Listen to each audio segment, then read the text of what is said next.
আসসালামু আলাইকুম। আমি সাউরি আমরা গুম্বালা আলহামদুলিল্লাহ আমি ভালো আছি।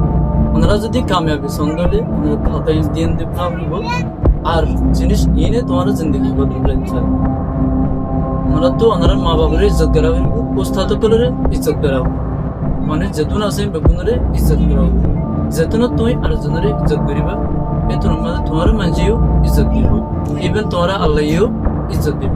আয়ো আর ইয়ান্ত সাই বাড়ি তেকান মশাল গপ হয়ে প্রতিদিন মা বাবার সাথে সুন্দর করে ইজ্জতের সাথে কথা হয়। উস্তাদ কলের হতাদের ধ্যান দিয়ে রকমে মানুষ কলের মদত করে। ইদার তো পালা আদত আছে যে ইয়ানের জরিয়া মানুষ ইতারে পছন্দ করে আর ইতারে মদত করে। শেষে যাইরে ইতার তো পালা আদত আছে যে ইয়ানের জরিয়া ইতে মানুষের ইজ্জত করে দিয়ে ইয়ানের জরিয়া জিনিস ইয়ানে ইতারে কামিয়াবিরা সমাজে নিকি বয়ান মনত রাখো ইজ্জত দিয়ে ইয়ানকে কামিয়াব সামনে